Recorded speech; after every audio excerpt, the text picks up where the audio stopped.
Admiral James Ross stood at the command deck of the Imperial flagship Dominion staring at the blue-green planet displayed on the main screen. Earth looked so small and insignificant against the vastness of space. Just another world to add to the Galactic Empire's collection of 10,000 conquered star systems. "Status report," Ross ordered, his voice echoing across the silent bridge. "Sir, we've established orbit outside their detection range," replied Lieutenant Parker from the communications station. "Preliminary scans show minimal space presence. They have a few orbital stations and a small colony on their moon. Their technology appears to be at least 2 centuries behind Imperial standards." Ross nodded. This would be an easy addition to the Empire. Emperor Dax would be pleased.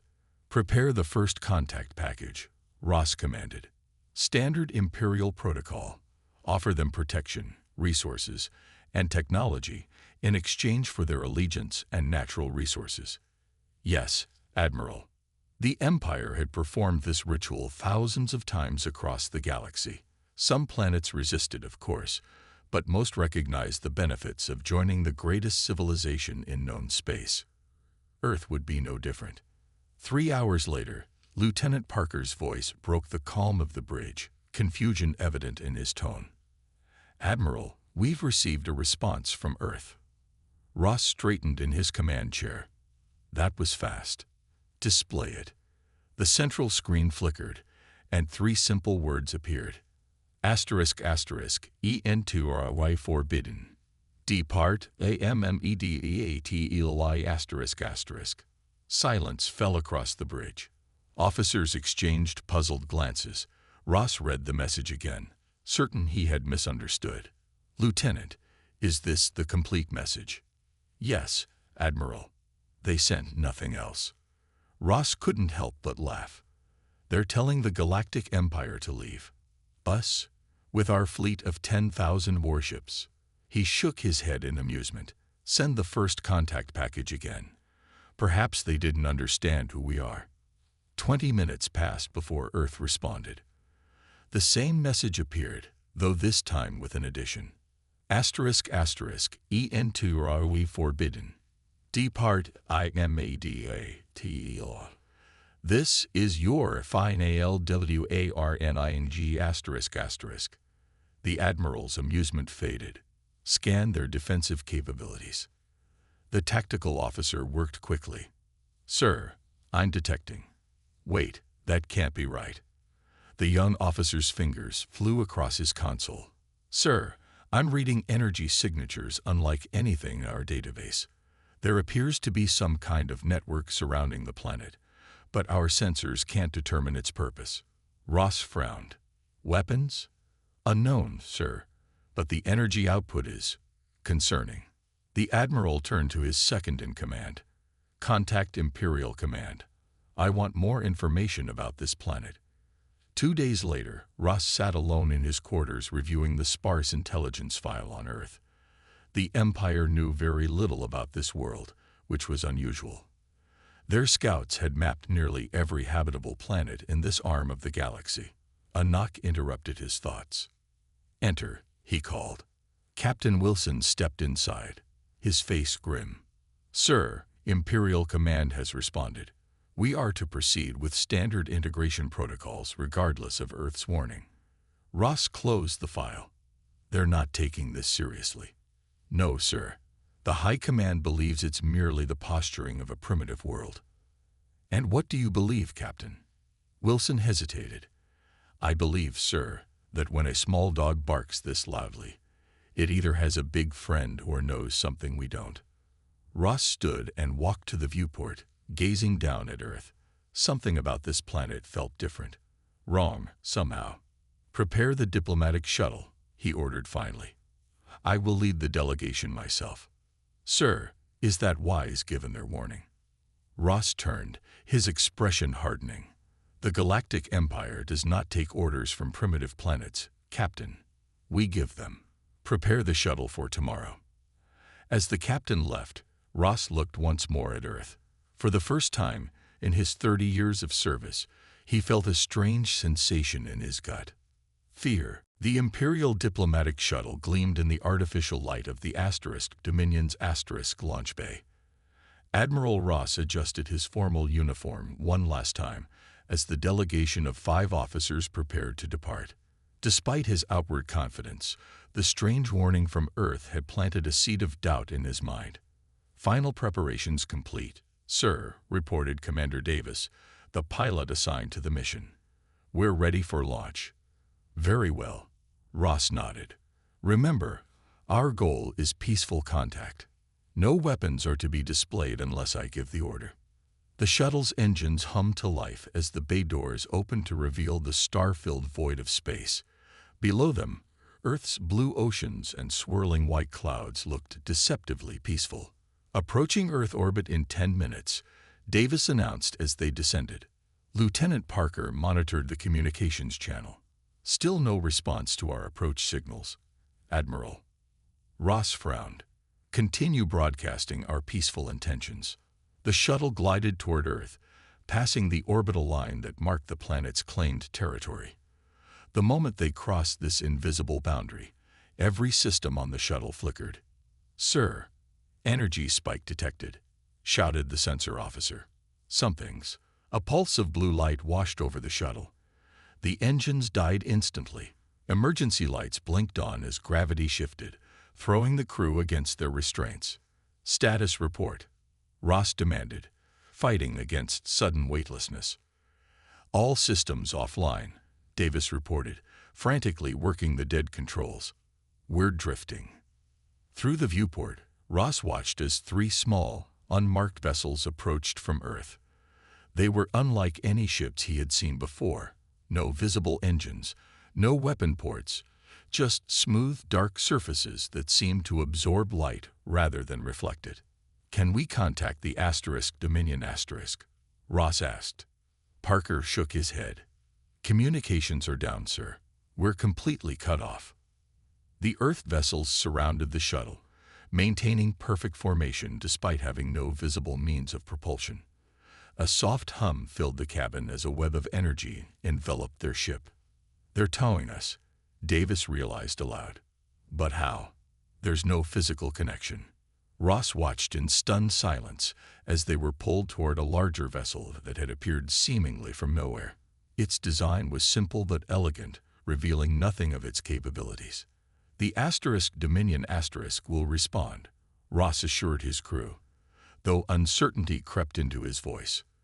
"They'll send fighters to retrieve us." As if in answer to his statement, a flash of light erupted in the distance. The Imperial cruiser had launched a squadron of interceptors, their engines burning hot as they raced toward the disabled shuttle. What happened next would forever be etched in Ross's memory. A single Earth vessel, no larger than a scout ship, moved to intercept the incoming fighters. There was no exchange of fire, no dramatic space battle. The Earth vessel simply emitted a cone of pale light that engulfed the entire squadron. Every Imperial fighter stopped in place, suspended in space as if frozen in time. "Impossible," whispered Davis, his face pale with shock. "Each of those ships has enough firepower to level a city." Ross said nothing. His vast experience in Imperial conquest had never prepared him for this. A primitive world with a barely established space presence had just neutralized 12 of the Empire's most advanced warships without firing a single shot. Their shuttle continued its controlled journey toward the larger Earth vessel. Through the viewport, Ross could now see that it was some kind of orbital station, partially hidden behind a cloak of energy that bent light around its true size. "Sir," Parker's voice was barely audible. "Look at the Dominion *." The Imperial flagship had moved closer, its massive form dominating the view. But surrounding it was a network of tiny lights, hundreds of Earth vessels, each no bigger than a transport pod, forming a perfect sphere around the mighty warship. The message was clear. The Dominion * could not help them. It was as trapped as they were. As their shuttle was drawn into the Earth station, Ross finally understood the truth. The Empire hadn't discovered Earth. Earth had allowed itself to be found.